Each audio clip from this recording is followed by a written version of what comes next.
Bangladesh police বাহিনীতে trainee recruit constable TRC পদে নিয়োগ বিজ্ঞপ্তি সকলের অবগতির জন্য জানানো যাচ্ছে যে বাংলাদেশের সকল জেলায় পুলিশ বাহিনীতে ট্রেইনি রিক্রুট কনস্টেবল টিআরসি পদে নিয়োগ পরীক্ষা গ্রহণের তারিখ ধার্য করা হয়েছে। 1 জুলাই 2025 থেকে 24 জুলাই 2025 রাত 11:59 পর্যন্ত অনলাইনে আবেদন করা যাবে।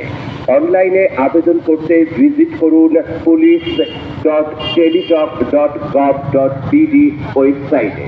বিশেষ দ্রষ্টব্য, ট্রেইনি রিক্রুট কনস্টেবল টিআরসি পদে নিয়োগের ক্ষেত্রে কোনো প্রকার আর্থিক লেনদেন জড়িত হলে গ্রেফতার ও নিয়োগ বাতিল করা হবে। আবেদনপত্রে কোনো মিথ্যা বা ভুল তথ্য প্রদান করলে নিয়োগের অযোগ্য বলে বিবেচিত হবে। প্রচারে জেলা পুলিশ চুয়াডাঙ্গা।